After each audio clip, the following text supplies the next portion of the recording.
a small girl. Do not make the mistake of speaking to me anyhow you want. Brother, help. A nobody. No one. So stick to identity. I forget. Weren't you born in the gutters? Abi Akito. Daddy, please can you remind me? Kanyinsola! Hey everyone, and welcome back to my YouTube channel. This is the J-Suit Lover and I am Lover, and on this video we'll be discussing Wura 73 to 76. Wura have been an interesting show so far, and on this episode I was so much like I felt like it was like a comic relief. It was so funny all through, and the coming of this new character, which is Kanyinsola, had been a whole new, but like the dynamic or the story and everything with Wura for this last 4 episodes was just so interesting one, and now we really see like, oh, this film is actually going somewhere. I don't know, but Kanyinsola, let us talk about Kanyinsola. So the very first thing I had, like the first impression I had about Koyin was how she so much looks like Wura, only to find out that she's Wura's stepdaughter. And with the way she came, very bossy and very like the way she was that day, I really knew like this person will be a pain on the neck of Wura, but I felt like, and truly I never really perceived her wrongly. That was who she was. So the very first thing I want to talk, I think I'll just talk about the scenes and everything. And the very first thing I'll be talking about is that scene where she really kind of brought them food and how she dragged everybody on that table. I couldn't stop laughing. I was like, why? How? This girl is brutal. We used to think like Wura is just like the baba, or Wura is just the one that will always be very brutal with that word. And oh my god, this girl is worse. Like she's very, very bad. So on that table she dragged, what's the name? She dragged JJ, she dragged Labake, she dragged Eve and everybody. And I think the only person in that family which she's so cool with is just Lolo. And it is very, very understandable like that they had that friendship or whatsoever they had. So that was that for that. And he trying to come back for her and the rest, I felt wow. So the drama we see is so much. And I also found out that she brought a proposal which she wanted to do this thing and she needed so much money. So that was another thing to deal with. And also the part where what's the name, Wura actually came for her and Wura kind of it blasted her. That part was such an To my interesting proposal. part. I'm the one that makes the decision. It's okay. I'll tell her. The proposal is weak. I couldn't even get past the first page. There's no market segmentation, no financial projection, nothing, just a lazy-ass reference to pop culture. The entire document was... I felt like wow. So like it's now like an equal game. Yes, she's done hers and now we're an actually, and I couldn't stop laughing about how she just couldn't just like let them finish whatsoever she had prepared for them. She was like, oh, they are not proper, they are not poor and the rest. Like she made a very nice dish that morning, only for her expectation not to be reached, and she was just so bad about everything. So I feel like Ura is just so much, and it's going so interesting. Then there's this scene of Ebon trying to Abi to me. Or tell me, are you imagining the magic touching in the right places? What?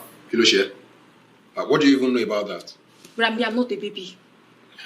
Hey, talking about how she had known so much. Like seriously, the way Mide reacted to that scene was just my reaction. I was like, Ebo of all people, Ebo is now knowing things. Like seriously. So it's like a very wonderful dynamic or a very interesting one. Then how talking about the stealing and the rest, I felt like for this episode, Solar taking so much from Wura, it's something that she would have been able to do successfully. She would have go score free with that money, but just for the context of the story, or just for the fact that the story is heading towards somewhere, they just perambulate around ensuring that she was being caught. Because I don't know who stays so careless with so much money which they've stolen. You understand? Because her bag was just there, and she, like, I feel like even if she had, and those excuses like having to go on a date with Lulu was something that she could have just say no to. She could have not like kind of honored that invitation. So I just feel like just for the context of the way the story is going, they had to just let it be, or like they had to do it like that. Then it's actually fine by me. Like I'm cool with that. So now the next thing I want to discuss about is how she was caught and the rest. And I feel like she shouldn't have stolen that money. And that tight situation the commissioner was put in, because the last time Wura had issue and the rest, the commissioner did not even kind of think twice before arresting her. And this one now, it is his daughter, and I feel like it would be so unfair for Wura to like, okay, I thought you've always been a just man, you've always been someone who will not want to be partial, even if your family are caught, like if your family are caught in doing something wrong when it comes with the law, you will always be accountable. You always make sure that they are accountable for their action. So why is Kanyinsola being an exception? So I feel for that reason, he kind of made them carry like arrest her and the rest. So I feel very bad for him because he never wanted that, but just because of the judgment and how that will also be an issue for them, he had to just let that thing go. He had to just arrest her. Then this new guy that will be coming for Wura. Now it's now so interesting, and Coinsula already had this eight, and like she had like a comeback, like yes, she wants to actually. Then the next conversation is that of Sumi, Dimeji, and the brother Mide. Mide's insecurity had been one annoying thing on this episodes of Wora, and Mide have been like he had been a pain on the neck of what this guy's name, Dimeji and Sumi, and now he had actually gone out to threaten Dimeji, and Dimeji had actually fell. Is it fall or he fell for it? And now this had actually caused like a kind of break between Dimeji and Tumi, and it's such an annoying one seeing that Mide can really go that far with his insecurity and everything. But one other thing is that we have this kind of love triangle, and we still have to just deal with it because now to me it's back to the mine, and the Meiji we actually get back his job, and also how JJ was going around employing and sacking people. I was like, wow, so JJ have gotten like this kind of position, this kind of mindset, like he can do things well. So it's actually an interesting one so far.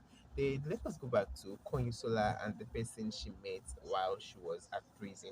I actually question the fact of how Coinsula will be able to have access to someone in a male prison, like, and I feel that person has been in prison. Moreover, Coinsula is someone who is often yet to be charged to court and the rest. So why would she have access to such person? But for the context of the plots, so they have to just put it that way.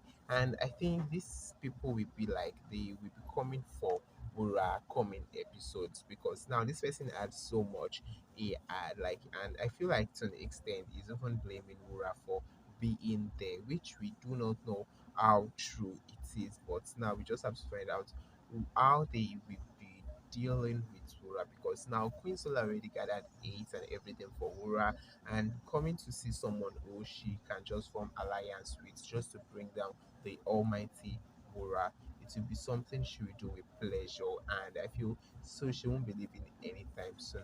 So this is all I'll be discussing for Wura episode 73 to 76. Try to subscribe to this YouTube channel. Thank you.